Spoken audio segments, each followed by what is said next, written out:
فهمته من سؤالك انك انت عايزه تفهمي علشان ما تتعلقيش بيه على الفاضي، عايزه تعرفي هل هو معجب بيكي او بيحبك ولا لا. بالمنطق الاول انه لما يسالك ويقولك عامله ايه، كل ما يشوفك وبيحاول يخليكي قريبه منه، ده طبعا مؤشر ايجابي. ده لانه عايز يكسر الحاجز اللي ما بينكم. لكن الجزء اللي محيرك بقى بانه بيبصلك من وقت للتاني وما بيركزش معاكي بقى معظم الوقت، ده ممكن يكون انه عنده قلق وخوف، او هو راجل خجول فبيتجنب النظر ليكي بشكل مستمر عشان ما تحسيش بانه انسان متطفل، او هو خايف كمان من فكرة الرفض وبيسأل نفسه بقى يا ترى بعد الخطوة دي هقول لها ايه، وبيفضل يفكر طول الوقت اكتر ما يتكلم. وده بقى اللي بيخلي ردود افعاله متناقضة.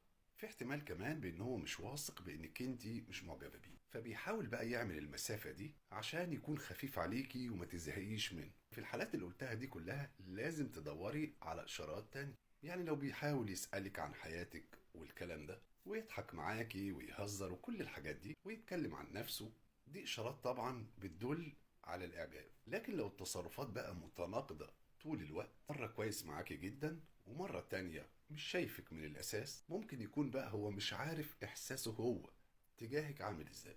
هل ده اعجاب حقيقي ولا لا؟ وممكن يكون هو انسان ودود بطبعه